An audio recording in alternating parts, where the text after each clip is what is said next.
একটি দায়িত্বজ্ঞানহীন মন্তব্য যেটা না বুঝে যদি কেউ করে, সেটা কিন্তু দেশের এবং যে স্বাধীনতার সার্বভৌমত্ব, সেখানে কিন্তু একটা বিরাট প্রশ্নচিহ্নের মধ্যে দাঁড় করিয়ে দেয়।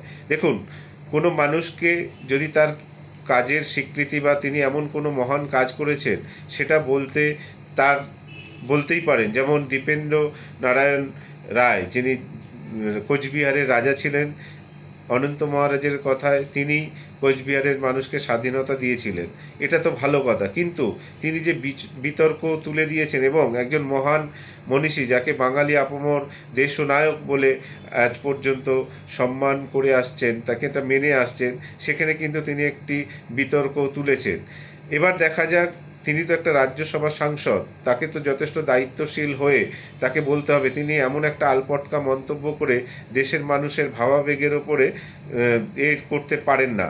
এর বিরুদ্ধে দল কি ব্যবস্থা নেয়? শুধুমাত্র শ্রমিক ভট্টাচার্য বললেন যে দল এইটাকে সমর্থন করছে না বললে হবে না, তার বিরুদ্ধে কঠোরতম ব্যবস্থা নিতে হবে। বঙ্গ বিজেপির রাজ্যসভার সাংসদ অনন্ত মহারাজের নেতাজি সুভাষচন্দ্র বসুকে নিয়ে একের পর এক বিতর্কিত মন্তব্য, ক্রমেই দলের মধ্যে অন্দরে ক্ষোভ বাড়ছে। বিষয়টি বিলক্ষণ টের পাচ্ছে বিজেপির শীর্ষ নেতৃত্ব। এমন একটি প্রেক্ষাপটে নেতাজিকে নিয়ে দলের সাংসদের বিতর্কিত মন্তব্য বিজেপি সম্পর্কে যদি বারবার ভুল বার্তা যেতে থাকে, তাহলে কিন্তু বিপদ বাড়বে, তা দিব্যি বুঝতে পারছেন দলের শীর্ষ নেতৃত্ব।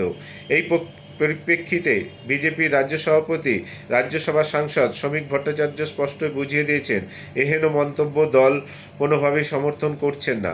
সোমবার সংসদ ভবন চত্বরে শ্রমিকবাবু বলেছেন, নেতাজি নেতা, তিনি ভারতাত্মার প্রতীক, তা কালোত্তীর্ণ সত্তা ভারতবর্ষীর হৃদয়ে আজীবনের জন্য প্রতিষ্ঠিত হয়ে রয়েছে। এ প্রসঙ্গে এদিন কংগ্রেসকেও একহাত নিয়েছেন শ্রমিকবাবু। তিনি বলেন, কংগ্রেস যদি তাদের গুরুত্বহীন করে না দিত, তাহলে আজ হয়তো দেশের রাজনীতি অন্য খাতে বইত, হয়তো দেশভাগই হতো না।